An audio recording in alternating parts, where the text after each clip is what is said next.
होने का जो आज विषय है, मैं आप सबसे परिचित हूँ, आप भी हमसे परिचित हो और एक दूसरे को हम बाय नेचर भी जानते हैं। स्टोन क्रशर ओनर एसोसिएशन की तरफ से आज ये प्रेस कॉन्फ्रेंस है और हमने सोचा था कि आज प्रेस क्लब में बैठेंगे, लेकिन वहाँ बंद होने के कारण आज हमने अपने घर पे ही आपको बुलाया है। ये मेरे साथी सभी हमारे स्टोन क्रशर्स तवी के अंदर हैं और सभी यूनिट होल्डर्स बाकायदा रजिस्टर्ड अपनी ओन्ड मालकी ज़मीनों के ऊपर stone crusher with due permission लगा के पिछले 12-15 साल से काम कर रहे हैं।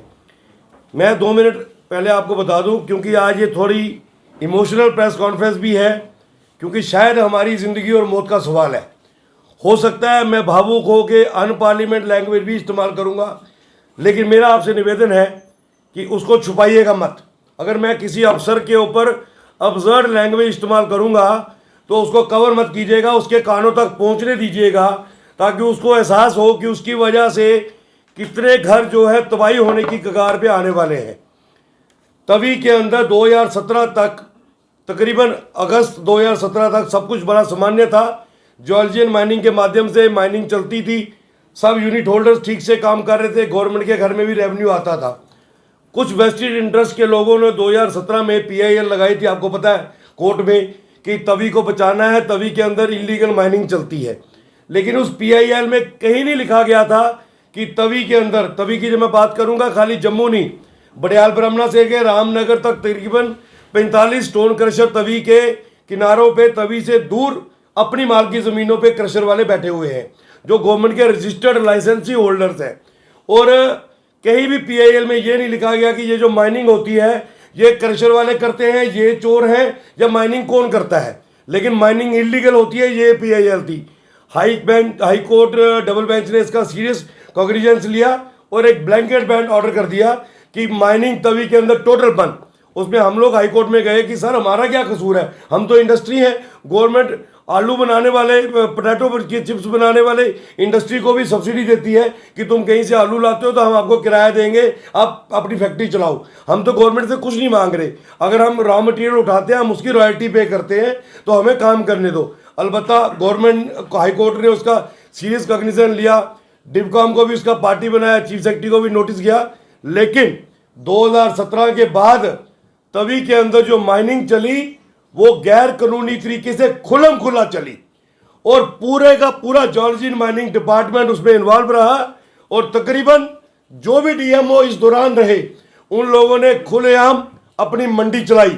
खास करके मैं कहूंगा साथियों, जो वर्तमान दौर में DMO जम्मू है, अंकुर सचदेवा, सही मायने में हरामजादा, नाली का कीड़ा, एक इतना घटिया इंसान। मैं तो उसके माँ बाप को भी कोसूंगा कि तुम कितने घटिया माँ बाप हो जिन्होंने इस कुत्ते को पैदा किया, जो कुत्ता जम्मू कश्मीर की मिट्टी को बेच रहा है। पिछले 2 सालों से तवी के अंदर जो माइनिंग हुई है, खास करके रिंग रोड का काम चल रहा है, अखनूर का 4 वे का काम चल रहा है, आपसे कुछ छुपा नहीं, तकरीबन 2700 करोड़ के काम चल रहे हैं। और ये जो माइनिंग हुई है, हम ये कहते हैं नेशनल इंपॉर्टेंस के प्रोजेक्ट हैं, इनको स्पेशल परमिशन मिली होगी। 2 मिनट के लिए आपने इनको दे दी परमिशन, ये बाहर के लोग हैं, करोड़ों रुपए कमा के अपने घर चले जाएंगे। लेकिन जम्मू का जो इंडस्ट्रियलिस्ट, हमारे जैसा स्टोन क्रशर, और फिर वो गरीब एक ट्रॉली वाला, 2 खच्चरों और घोड़ों वाला जो भुखमरी के कगार पे आ गया, उसके घर में राशन क्या इस अंकुर सचदेवा का बाप डालेगा या मां डालेगी? इस अंकुर सचदेवा ने पूरी की पूरी तवी को बेच दिया है। साथियों, हमारे पास पूरा आंकड़ा है, जॉर्जियन माइनिंग के घर में पिछले 2.5 सालों से जो रेवेन्यू जाना चाहिए था रिंग रोड का, जम्मू से मुट्ठी के फ्लाईओवर का, जम्मू से अखनूर के 4 वे का, तकरीबन 350 से 400 करोड़ जाना चाहिए था, जो सिर्फ गया है 6 करोड़। बाकी पैसा कहां गया, किसके घर गया? हमने DMO को पूछा, वो मुझे कहता है मुझे ऊपर जवाब देना होता है। ऊपर डिवकॉम है, SSP है, SP है, SHO है, चौकी अफसर है, सारे मेरे से पैसे लेते हैं। मैंने इसलिए आपसे कहा कि ये बड़ी इमोशनल प्रेस कॉन्फ्रेंस है, मेरे किसी बात को आप छुपाना मत। मैं एक विधायक रहा हूं, एक जिम्मेवारी के साथ एलिगेशन लगा रहा हूं, ये फेक एलिगेशन नहीं है। एंटी करप्शन ब्यूरो के पास डीएमओ जम्मू के खिलाफ एक केस रजिस्टर्ड है। क्यों एंटी करप्शन ब्यूरो ने फाइल को बंद किया है? एंटी करप्शन ब्यूरो के हेड अनिल जैन साहब बहुत ही शरीफ और ईमानदार आदमी है। इसका मतलब सेक्रेटरीट से ऊपर से प्रेशर पड़ा कि इस फाइल को बंद करो, क्योंकि हमारा जो दलाल है अंकुर सचदेवा हरामजादा, उसने एक बीड़ा उठा लिया है कि वो पूरी की पूरी तवी को बेचेगा। मित्रों, हमारे क्रशर्स को लेकर नवंबर 2020 में इसने हमारे 14 क्रशर्स के ऊपर रेड किया, साथ में अखनूर के क्रशरों पे भी किया, और हमें कहने लगा कि आप लोग इलीगल चलते हो, आपका स्टॉक में चेक करूंगा और आपको पेनल्टी डालेंगे। हमने कहा आप हमारा स्टॉक चेक करो, अगर हमारे यहाँ से चोरी का सामान बरामद होगा हम पेनल्टी पे करेंगे। इसने कोई बरामदगी नहीं की, कोई रिपोर्ट नहीं डाली, कोई हमारे साइन नहीं है, और हमें नोटिस भेजा।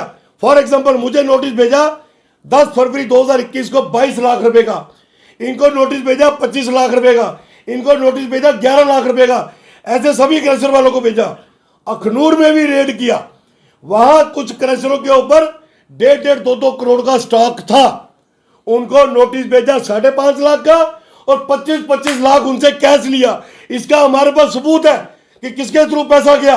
अंकुर सचदेवा के घर पैसा गया, उसका एक सिपा सलाहकार है जॉर्जियन माइनिंग डिपार्टमेंट का सेक्शन अफसर भारत भूषण टकला, पिछले दिनों आरसपुरा के लोगों ने उसको ढूंढ के मारा था, और उसका ड्राइवर भानु प्रताप सिंह, ये दोनों एजेंट हैं। अखनूर बेल्ट से पैसा घुराना और अंकुर तक पहुंचाना, और अंकुर कहता है मैं एसएसपी जम्मू और डिपकाम जम्मू को महीना देता हूं। ये जो चोरी तवी में हुई है इसकी रिकवरी मैंने कहां से करनी है? मैं आप लोगों से करूंगा। हमने हाई कोर्ट में उस पेनल्टी के खिलाफ गए, हमने हाई कोर्ट को कहा यह पेनल्टी जस्टिफाइड नहीं है, हमारे ऊपर नहीं लगती। ये जो प्रोडक्ट बता रहा है कि मेरे यहां से बरामद हुआ है वो ये साबित ही नहीं कर रहा। फिर भी हमने हाई कोर्ट को कहा अगर गवर्नमेंट हमें काम करने दे, हम कंडीशंस के साथ, शर्तों के साथ, विद अपील हम कंडीशनल पैसा दे देते हैं, लेकिन जब हमारी अपील सेटल हो जाएगी तो हमें पैसा वापस होना चाहिए। हाई कोर्ट ने 19 अप्रैल को, क्या ऑर्डर है, 19 अप्रैल को एक ऑर्डर इशू किया, पेपरों में भी आया कि डिवकॉम जम्मू, उसकी टीम और जॉर्जियन माइनिंग डिपार्टमेंट जितने भी क्रशर बंद हुए हैं उनको अगर उनकी को पेनल्टी बनती है, पेनल्टी का 10% लेकर 36 किस्तें करके उनको परमिशन दे दो। हम लोगों ने मन बनाया, हालांकि मैं तैयार नहीं था। मैंने कहा अगर मैं मान गया कि मेरा 22 लाख में पेनल्टी निकलती है, इसका मतलब मैं चोर हूं और मैंने कन्फेस किया है, मैं नहीं मानूंगा। इन लोगों ने मुझे बोला रंधावा साहब हमें बिजनेस करना है, काम करने दीजिए, बाकी लड़ाई लड़ेंगे कोर्ट में, अगर हम साबित हो गए हमें पैसा वापस मिल जाएगा। हमने कहा गो हेड। हमने अंडरटेकिंग बनाए। जब अंडरटेकिंग देने की बारी आई तो इस हरामजादे ने क्या किया, इसको पता लग गया ये अंडरटेकिंग देने लगे हैं, अब तवी की बेल्ट चल पड़ेगी। अखनूर में जो इसके बाप इसको महीना देते हैं, जिनसे 2.5-3 लाख रुपए ये महीना लेता है, वो इसको काम नहीं करने देंगे। इसने हमें 27 तारीख को नए नोटिस